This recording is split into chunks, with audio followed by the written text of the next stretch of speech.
and welcome back to the Don't Call Me Heather YouTube channel. My name is Heba, not Heather.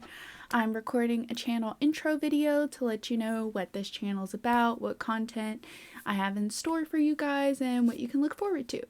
This channel will have things like social commentary, sharing life experience, what it's like being a disabled, chronically ill young person, being a small business owner, all the things that go into that, fiber arts related things like crochet, knitting, cross stitch, as well as Animal Crossing and potentially movie and anime reviews. And if that's anything that interests you all, then feel free to stick around and let me know in the comments what topics you would like me to discuss. First, I'm going to talk about why it's called Don't Call Me Heather.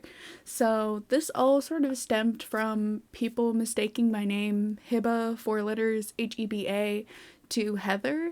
And ever since it started happening to me in college, I've just found it to be a really interesting and strange phenomena. Not really sure where the miscommunication comes from, because the first time it happened was someone calling me about a job interview. So mind you, that means they had my application, my resume, my email that has my name on it, yet they still called me asking for Heather. It was very confusing.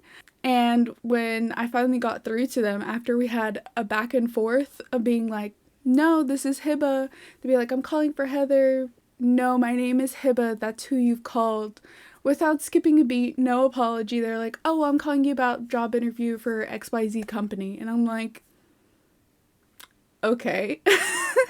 Very strange experience. I honestly think it's like a linguistic phenomena, and I would like a linguist to study that, because I've noticed it happens with a wide demographic of people, and it's not even necessarily when I'm saying my name to people, it's also when like my coworkers were saying my name to people, and when people like have my information and so like they see my name spelled out, yet when we interact still call me Heather. So very interesting. I think there's something to research in there, and I would be very interested to see what the findings are from that. So Don't Call Me Heather in itself is a conversation starter, breaks the ice a little bit, oftentimes gives people a laugh, a smile, and if you can make someone else smile, why not, you know? And the bigger meaning of it is, don't call me Heather. My name is Heba, beautiful Arabic name that means a gift from God, and I'm going to be Heba. I want to be Heba. I don't want to be Heather. I'm going to be my individual self and reclaiming this narrative that we have to conform to society rather than learning from one another, having open discussions that are respectful to learn from one another. And I think it's important to gain perspective from other people's experiences and to understand where other people are coming from.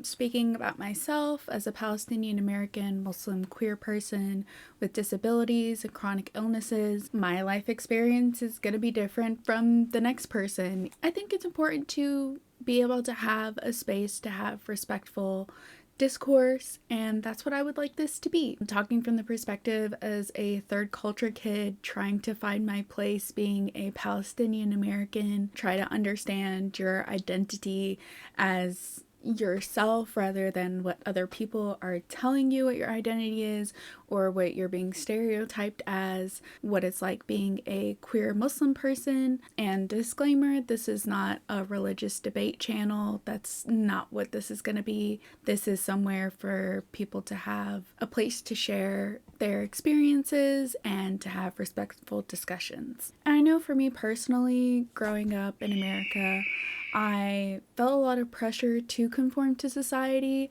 and to make myself small, to try to not ruffle any feathers, to make myself palatable to other people. And at some point along the way, I questioned as to why I was doing this. And it's really because my sheer existence is making other people uncomfortable. And I'm not doing anything to other people, I'm merely existing. And if me merely existing is making other people uncomfortable, that's a them problem, not a me problem. So I started being myself. And aside from that, it doesn't matter how much you try to conform to society. People that want to see you as other or want to just be hateful are going to be hateful. It does not matter. Someone can be the model minority. They can be the A1 steak sauce of citizens born and bred in the US. They sound a little more country every day. They wear flannels, government employee, but no amount of sucking up to Uncle Sam is just gonna flip the switch and make people stop being hateful. The only way to do that is to have respectful discourse. And I'm gonna tell you a story. Picture this. Let's say you're a health inspector. You have your clipboard, you have your uniform shirt on, minding your own business, trying to do your job to protect and serve the community, stop the spread of foodborne illness, etc. When a random stranger decides to walk into this gas station that you're inspecting, get in your face, and start yelling at you. You have no idea who this person is, and you're politely responding to them, letting them know, "Sir, I'm just here to do my job. I'm the health inspector." And that doesn't stop them. They just continue because when they walked into that door, they saw a hijabi person and they decided, that is my enemy. I'm going to go harass them. And all I was doing my government job, trying to protect and serve the community, and practicing my right to freedom of religion, which is what this country was founded upon. And it is sad as a society that events like this are not isolated and they happen often. If I can do anything to make the world less of a hateful place, then I'm going to try to do that. And like I said at the beginning, aside from social commentary, I'll be documenting my life as a small business owner. I also do live streams of like a work with me, which are great as like an ADHD body doubling. Also might do some anime or movie reviews because a girl's just here with her yarn and she's gotta watch something. Also be discussing Animal Crossing. So I'm an avid Animal Crosser, love Animal Crossing. I've been playing it since I was little on my GameCube with my little square TV. I've played every iteration of Animal Crossing except for Pocket Camp and the 3DS version. And I would really like to have an Animal Crossing series pointing out the differences between every version because if you didn't know, the Switch version has a lot more features than the other versions did.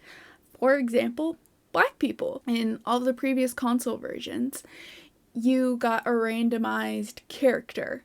So you couldn't pick what your character looked like. It was basically based off of how you answered the series of questions is how your character got generated.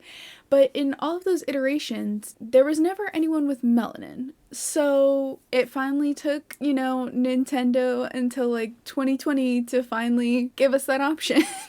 Better late than never, I guess. I'd also like to discuss my life experiences being a chronically ill disabled person, having fibromyalgia, hypermobility, PCOS, ADHD, depression, and what that's like. I remember when I first learned that the normal individual doesn't experience pain on a daily basis just by living, and that's still a wild concept to me. I remember when I learned that, being like, oh, well, it's like the normal amount of pain that you have, and then the doctor pauses and looks at you. The normal amount of pain is none, and that's a wild time. Also talk about medical gaslighting, because boy do I have stories about those. And if you would like to share your story, feel free to. You can email me or put it in the comments. I'd love to have a video of just sharing our experiences. And I think that about covers all the topics that I would like to discuss and touch upon, and let me know in the comments if there's anything specific you would like me to discuss. And thank you for joining me on my corner of the internet today. Hope you continue to have a lovely day, evening, morning, what have you. And remember folks, don't call me Heather.